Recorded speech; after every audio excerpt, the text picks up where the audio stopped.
Aloha everyone, this is Mitchell Ornalis. Another weekly vid here for our Indigenous Minded YouTube channel. This will be week 5 of residency completed. So yeah, we'll just get into it.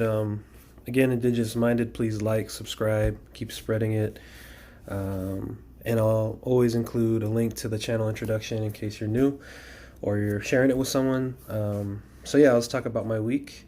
So I'm still kind of in my introductory block. We have about another week and a half left before we get into our, real rotations. Like I mentioned before, I go into outpatient pediatrics next. So I had a lot of emails to send out because in residency it's a little bit different than what I had in medical school with like outpatient pediatrics. I'm not just with one provider, one doctor. I'm going to be with multiple different doctors, different systems, different EHRs possibly. So there's a lot of messaging, trying to get connected with either the doc or the coordinator or both. And so I've been kind of working on that. So the beginning of the week, we did some professional photos in the morning first thing, where we just kind of photos that will be used like with media and like I got something right there, media and like different pamphlets and whatnot. So we did that in the morning first thing, and then we worked on negotiating an agenda, which was good because the school that I attended, we worked a lot about that. Things that I really remember is, when you come in a room, you talk to a patient, is there anything else that you want to address today? Make sure you don't miss that. So it's not like the last thing as you're walking out of the room, you're like, dang, I should have brought this up earlier. Just making sure that you know exactly what needs to be addressed the best you can with the limited time that you might have. And also, I remember one thing that we had a lot of these communication drills in med school, using the patient's name 3 times and trying to have that eye contact, even if you're like typing, taking time to really appreciate them. Everyone has a story. That's what I try to remember. I think we had a little bit of time for feedback. That's what it says. And I think we had... Okay, and then we had pain management and motivational interviewing. Oh yeah, it was kind of a combo. We worked with this doc that, he was a pain management like specialist, family doc. He came from the East Coast and he was kind of telling us his background. He did like fellowship in obstetrics and he did the pain management fellowship and he kind of like runs it now. And motivational interviewing is an awesome technique. And it's something that is kind of like a way of life kind of thing. I think, really like the key things was like using reflections when people are talking to you, when patients are talking to you. There's like little mnemonics like oars, when you're trying to like have open-ended questions and you're trying to be there for your patient. But the big one for me was reflections. So it's like a type of way. I was trying to think of an example that was really good, but you can basically say anything. If you have nothing to say and you're just trying to get more out of the patient, you can basically just repeat exactly what they said. If you're trying to get them to talk and trying to hear them out and trying to help them see things from maybe that they need to see for themselves, that we can't necessarily just tell someone and they're going to get it. Someone has to realize it for themselves for them to really believe that. Like for you saying, maybe drinking less is going to be more health beneficially to you. And they might need to be able to see it in their own eyes why, like weighing the positives and the negatives. And you're not always going to accomplish a lot what we might think as meaningful in a visit. Might just be addressing it. It might still be contemplative, and that's okay. Just being okay with that. That was really good. Actually, that was huge.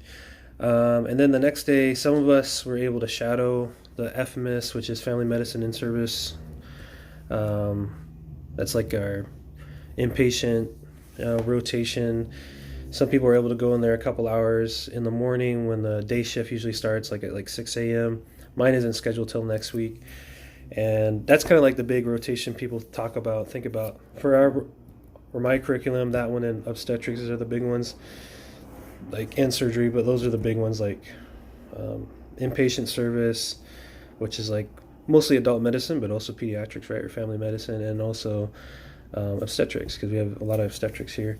We did some training, with our program director. He had this thing called Rules of the Road, where it's kind of basically what it means to be in residency, what is all laid out, what needs to be accomplished, ACGME requirements and whatnot. A lot of stuff that's kind of like a lot to take in, but it's all a process. There's so much that we can do as interns, and then it's all building, year by year by year, just trying to improve. Which it's all this information that we've been getting is all located in a specific place that we keep being told, and we'll come to it as needed. And it's mostly just went through different things of like where are areas of where we can do things that we're focusing on, like areas of concentration. What do it take to be able to go that way, or what needs to be accomplished as a resident to make sure you're progressing properly, and how many patients you're seeing, especially in family medicine. We have continuity clinic on top of our rotation, so seeing the right number of patients and all those kinds of things. So SBIRT was another thing I did on one of my sub-Is in medical school too. Forget the actual, it's a mnemonic, SBIRT, and it's basically substance abuse and like different questions on how to address, and realizing that it might be an issue for a lot of patients. I think about alcohol and substance abuse in a lot of populations, and the population I plan to work with, particularly with Native American, even in Pacific Islander populations. It's a big deal. Something that's really affecting us and has been affecting us for a very long time. And it's just kind of like screening tools, and then how do you go about talking to someone, and just a lot of it was like knowing your resources, which is really important, and which was really beneficial. I really appreciate it, and I actually can get into a little bit of my clinic stuff this week too. And then we had didactics. I know we had pediatric case at the end again. We had some time to work with faculty. So we had like a res fac kind of time to like address certain topics and issues we wanted to bring up. It was good. One of my colleagues is another DO. She brought up, which were like one of the only two DOs basically besides one of the fellows that, side note, we had a musculoskeletal kind of like ultrasound training on like the knee, and we had like turkey legs where we were kind of injecting and kind of like where are the spots and how to inject and what are the landmarks and using the ultrasound. So that was really great. And so she was a DO, and then like I was saying, my colleague brought up a point about how we can make sure that we can be using our osteopathic manipulative medicine and the full extent, of our training as DOs, and how can that be addressed and in our clinics. And it was a good thing that she brought up, and it was good to kind of put it out there and let people think about it. And some faculty did have some things that they were able to contribute, which was good.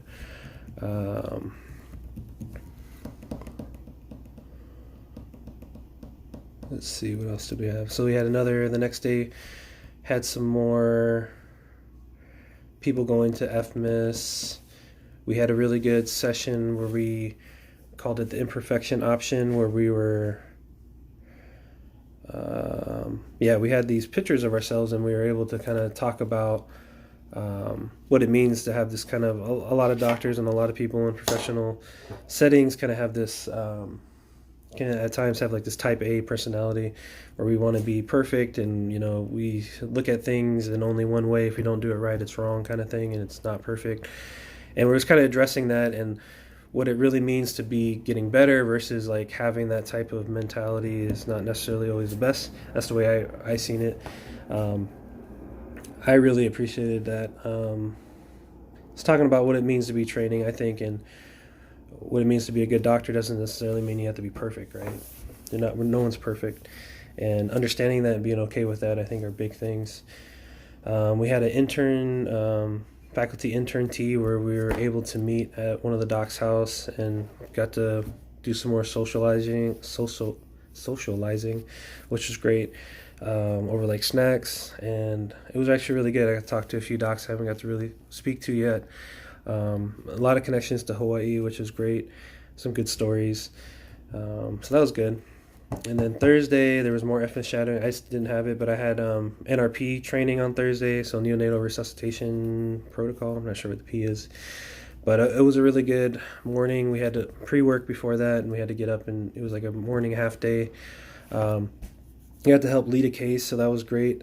And Thursday was actually a really solid day for me. because I felt good about leading that case, even though it's just a lot of training still. Wasn't perfect, but it was a good situation to be put into and try to work through this kind of training. That was the first time I had this kind of training. Also had clinic that afternoon, and I had clinic on Friday. And clinic on Friday was great. Saw some good patients. I was able to have a warm handoff with one of the counselors of the day, which was great for one of my patients that really, I think, benefited from it. And I also worked in, speaking about Espert, I was working with one patient considering some substance abuse as well that they're working through. But I wanted to get back to Thursday because a lot of things that we've been talking about, trying to be healthy and happy is, and one of our preceptors really talks about it, is having gratitude and being thankful. And one of my colleagues mentioned like a mnemonic, like PIG is something you can do every day to try to like make sure you're trying to fulfill that goal. And each letter represents something. So P is something you're proud for the day, I is for inspired, something that inspired you that day, and G is for gratitude. And gratitude for me is like a big one. There's a lot of motivational speakers. I mean, I think of like one recently that I like sometimes would watch on social media is like Steve Harvey, and he just finished up his show. But he talks about like being sad and depressed and having real gratitude when you're in that space kind of puts all those other feelings out of the way. And Thursday was a really good day for me. I felt really good, and I just kind of like, I texted myself. Sometimes I do that. I text myself with things that I'm like happy for and proud of, and I had a lot to like think of. So the NRP, I felt really good. I worked with like 2 great preceptors on Thursday that had so much experience in the community, like 40 plus years, 30 plus years. Got some real great knowledge from them. I had, I'm in this introductory block. I still have the weekends to look forward to. I had a great weekend. It was a good weather. I had a nice day. Looking for a great day the next day as well. This was all on Thursday. Oh, I found out that I was able to get some time off for one of my best friend's wedding coming up. So I was like super stoked about that. I got the email. And we were like crunched for time. My colleague and I, we actually got to go up to another residency that has a similar mission to ours with working with Native Indigenous people, and we made time to find the gift for them. And one of the interns there is an alum from our program too, from medical school. So it was super cool. That day I was like catching all my buses. I didn't bring a car to where I'm at right now. I chose not to bring a car. I'm using public transportation, and I caught all the buses really good that day. I had a good shower. I had a good shower at the end of the day, and I had time to watch one of my favorite movies, and I got to eat some good food, so that was like super stoked. And then I had some other stuff too. I saw my sister actually works for the clinic at a different site, and I saw her when I was getting to work, and I'm like, wow, I got to see my sister, and she's doing great. I'm just like so happy for her, and that we're both working for the same place, which is really awesome. And then I was working with one of my uppers is from from the same tribe as my family, and I just thinking of like coming from a pretty small tribe and to have someone that's from there as well. That's a doctor, and then there's not as many native docs out there. It was huge for me just to realize that and think about that from time to time. And just I feel blessed to have this vision, to have this channel. And just feeling the urge to get mentally prepped, get in the zone, and I just being happy to be able to have those feelings. It was a big deal.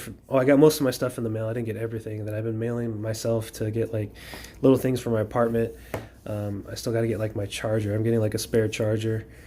Still waiting on that, but I got everything else. And then that day specifically, I was like, I've been trying to like now get better about food prepping, or at least having food bringing with me, so I'm not just like spending money.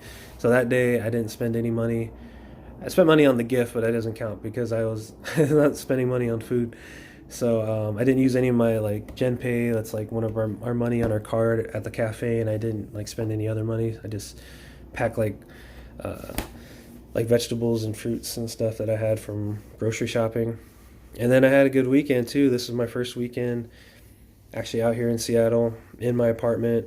I officially put together my bed. I have like a Tempur-Pedic with a frame. I got donated to me. I'm using a table right now for my phone. That was donated to me too this is all from an upper that graduated recently.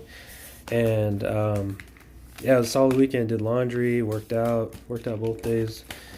Worked on a lot of these chores I was trying to get done. Clean this studio I have.